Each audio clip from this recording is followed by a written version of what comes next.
All right, welcome back, my friends. It is time for another Motor Week retro review reaction, and this week it is the 1991 Dodge Spirit RT.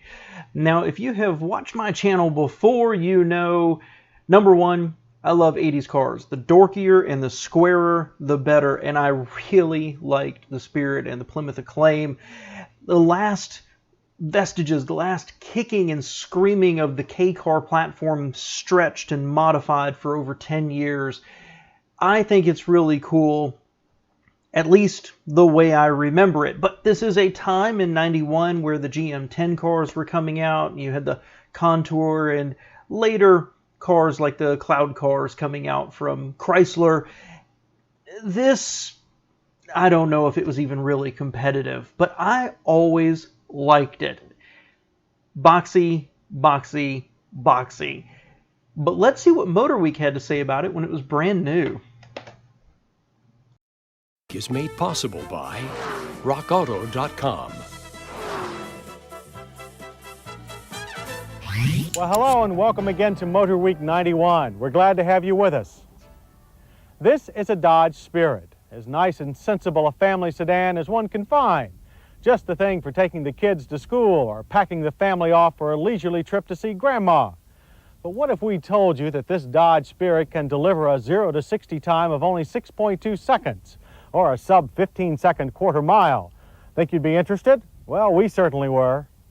So let's talk about the styling, and I want to talk about that real performance real quick. I love this. I really do. There's a lot you can nitpick that was old-fashioned, but I love this car. At least the styling of it. This does it for me. I mean, whether it was the old Aries, the Dodge Shadow, and this right here, I mean, these cars are embedded in my mind from the 80s. And honestly, the people I knew who had them had good service out of them. I don't know that the platform was strong enough to really do everything it was asked to do. But I do believe that if you transported me back to 1990, let's say, and we're like, you know, here's some money, I have to think these would be near the top of my list. I know in my heart that the Japanese cars were better, but this really does it for me. I love the rectangular headlights with a long rectangular grille right there with that Dodge Plus cross on it. I like the truncated rear end and the flat. I just love everything about it. Now, it is a little old-fashioned. The door handles, they aren't the pull type, right? Those are still the flippy ones. I like this. I don't love the color, and I don't love that the wheels match the body, the color. And honestly, if I did go back in time, I would never buy the RT version. I would buy a nice, sensible 4-cylinder. Let's see what they say. But how do you make a sedate family car like the Spirit capable of 0 to 60 runs of 6.4 seconds and quarter mile times of 15.1 seconds at 97 miles per hour? Nothing to it. You rename it the Spirit RT, and you replace its standard engine with a turbocharged, intercooled, dual overhead cam, 16-valve version of Chrysler's venerable 2.2-liter 4-cylinder engine. This pumped-up 4 makes 224 horses, only one less than Ford Mustang's 5-liter V8. Okay, so I didn't say anything about the performance, but now I need to. I just did, a few days ago, a reaction video to the 2000 Pontiac Bonneville SSEI. Now, that has a supercharged 3800 series V6. It made 240 horsepower. This 2.2, I don't know that turbocharging it that much is really going to be good for the lifespan of the car. And you saw there at the launch, the tire just spun and the car wasn't going anywhere. But dang, that's good horsepower. I mean, that's incredible. That's within 20 horsepower of a supercharged V6 9 years later. That's really impressive. And that Bonneville, I think it did the 0 to 60 run in 7.9 seconds, something like that. So this would scoot. Chrysler's first homegrown 16-valve engine also makes 217 pound-feet of torque, 95 more than the basic normally aspirated 2.2 engine. The big power increase means big jumps in other areas too, like front drive torque steer and initial turbo lag. The on-off clutch makes launches tricky, and power comes on like a sledgehammer at 3,500 RPM. This makes driving the Spirit RT a real roller coaster ride. The smooth Spirit personality is replaced by a sawtooth-edged demeanor that would even scare Mr. Hyde. It's normal to stiffen up the suspension when adding horsepower. Dodge engineers have done that to produce substantially more grip in the Spirit chassis. But the engine still easily overpowers the 60 series front tires, so not all of the torque gets to where it's needed for pulling out of a corner. Fortunately, the power steering has plenty of feel, allowing the driver to maintain complete control even in emergency situations. Upgraded four-wheel disc brakes are part of the Spirit package. The performance was most disappointing. Braking distances averaged an okay 130 feet from 60. But mushy pedal feel, combined with constant lockup, makes every stop a tire killer. This RT doesn't just require the optional anti-lock system, it demands it. Yeah, so one of the things I said in that Bonneville review I did was when that 115 feet is kind of like the magic number for me. I've watched a lot of these, and 115 seems to be the demarcation point between not that good and wow, that's really impressive. 130 is not that good. And that Bonneville, when it did it with very little drama. A lot of nosedive, but very little drama. It just stopped straight. This tire lockup, rebounding, just what a mess. Yeah, this car was not built to be this performance. That's what it boils down to. Highway driving is much more pleasant. The Spirit RT has a surprisingly comfortable ride and a good 68 decibel interior sound level.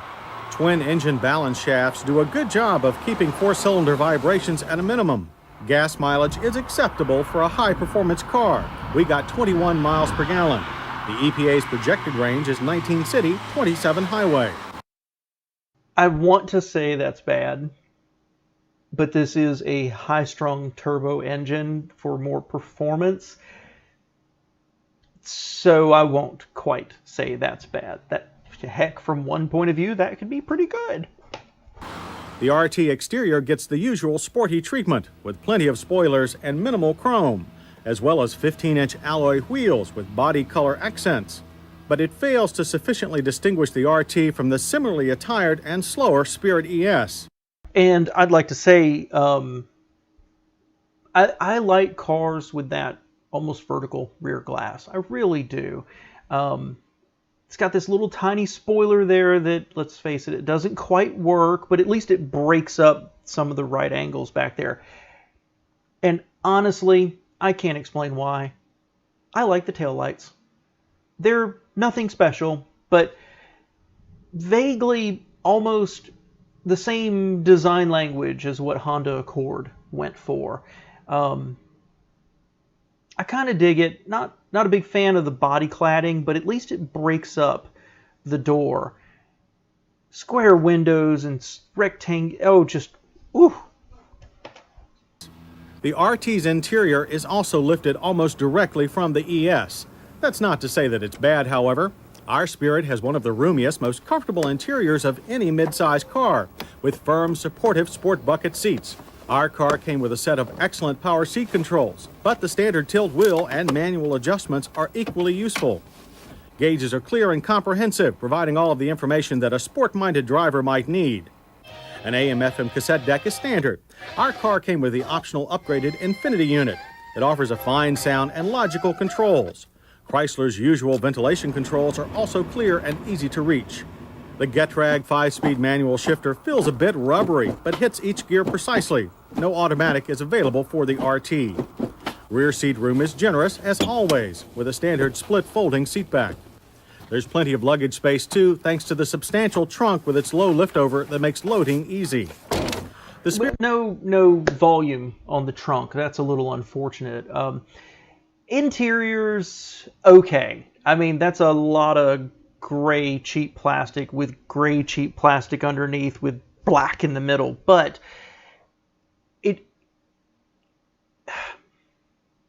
I guess what I'm thinking here is it lacks any real style. A lot of right angles. But it looks like the ergonomics were pretty solid. I think some of those buttons looked a little small. The gauges were clear. But overall, they moved all the controls up where they should be. They're under a pod. While it doesn't really have any sense of sophistication, or I guess it looks more value than it does pricey, right? It looks cheap. That's what I'm trying not to say. It looks cheap, but the actual layout looks okay. It also doesn't look like they're trying to be something they're not. You could see that in some of the Cadillacs, that they still had squared off styling and chrome knobs and things like that. This just looks honest, but unfortunately it does strike me as a downgrade from the quality plastics you would see in some of the imports, or some of perhaps some of the other American cars out there. But functionally, I think it's fine, and as long as you're okay with how cheap the plastics look, I think it would be something that you would use on a daily basis and not be unhappy with. Spirit RT is quite a different kind of Dodge family sedan and carries a suitably different price.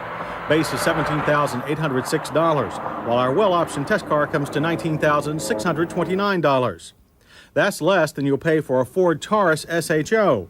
Both cars have about the same level of room and comfort, but the Ford's naturally aspirated V6 offers smoother power delivery, and the well-sorted chassis has a more balanced feel. However, the Spirit wins in straight-line acceleration. The Mitsubishi Galant VR4 is also more expensive than the Spirit and not quite as quick, but it offers a more refined chassis, and both drive and steering work at all four wheels. We rate interior comfort about the same for both cars. You know, it's hard to believe that the Spirit is in the same size category as the Taurus. I mean, the Taurus was really large, and the Spirit, to me, and the Acclaim, always looked and felt like a Plymouth Sundance, you know, just kind of blown up a little bit. That's really surprising they're putting it in the same category. Now, let's finish. In our safety check, the Spirit RT passes with a driver's side airbag, rear shoulder belt, and optional ABS. A passenger side airbag is not yet available.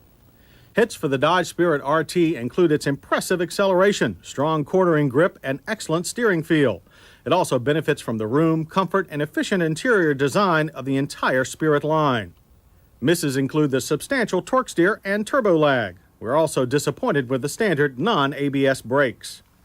So, while the Dodge Spirit RT can produce some impressive numbers, its development doesn't feel quite finished. It lacks the refinement of its competitors, but does hold the advantage of being more competitively priced. And because of the sound design of the basic Spirit, it can easily double as a weekday family runabout. For the adventurous but practical driver, the Dodge Spirit RT is an intriguing option. So, interesting, and honestly that went almost exactly as I expected it to. A powerful engine, lots of gumption, no real chassis refinement. I mean, the K-Car was not a paragon of rigidity to begin with. A cheap interior, that's how I remember it, but functional. And honestly, I thought that was a pretty favorable review. It would be interesting to see that with the base engine. Much more boring, but that's how I would buy it. Give me the base 2.2, put an automatic in it, and let me just tootle around every single day, picking up groceries and going to work. I like that. In terms of what they compared it to, the Taurus surprised me because I really see that as a bigger car, and understandably, I don't like it. I've never really liked the Taurus, but I understand why it was popular. It just did everything well. The Mitsubishi was an interesting choice. Looking back on them, I really like the Galant. But I thought they would have picked maybe the Maxima as a better comparison, because the Maximo was sometimes compared to the Taurus SHO. Little odd to me they picked that Mitsubishi, but I liked it in a right then. It's 1991, I have a job, maybe I've got a small family, and I need to buy a reasonably priced mid-size car. I think this Dodge would be right there. I love the styling of it, and you know, again, base engine and an automatic, and I think I'd be totally fine with it. At the time, in the 90s, I was against Japanese cars, so I don't know that the Accord or the Camry would have hit my list. If they had, and I had my current sensibilities, I think I certainly would have gotten an Accord. But this car really does appeal to me. I can't overstate that enough. Now, in a, somebody's like, I want you to go buy a car and do a, you know, I don't know, a YouTube video with it, right? And it was between that Taurus SHO, this, or that Mitsubishi. Ooh, I know it wouldn't be the Taurus. Respect it, respect the power, respect its place in history, and I just don't want to drive one. I think the Mitsubishi would probably be my top. It's still got that squared off kind of boring-ish styling, but I think it was technologically much more interesting. So basically what I expected, it performed well. And that's the nice thing about that K-Car platform, is they stretched it and pulled it and modified it and upgraded it, and it managed to just do okay year after year after year, and still created cars that were relatively competitive right up until they were finally replaced. So if you have any memories about this, whether it's the base one or whether it's an RT version, I'd love to hear it, because these are pretty cool, guys. Thanks for being here.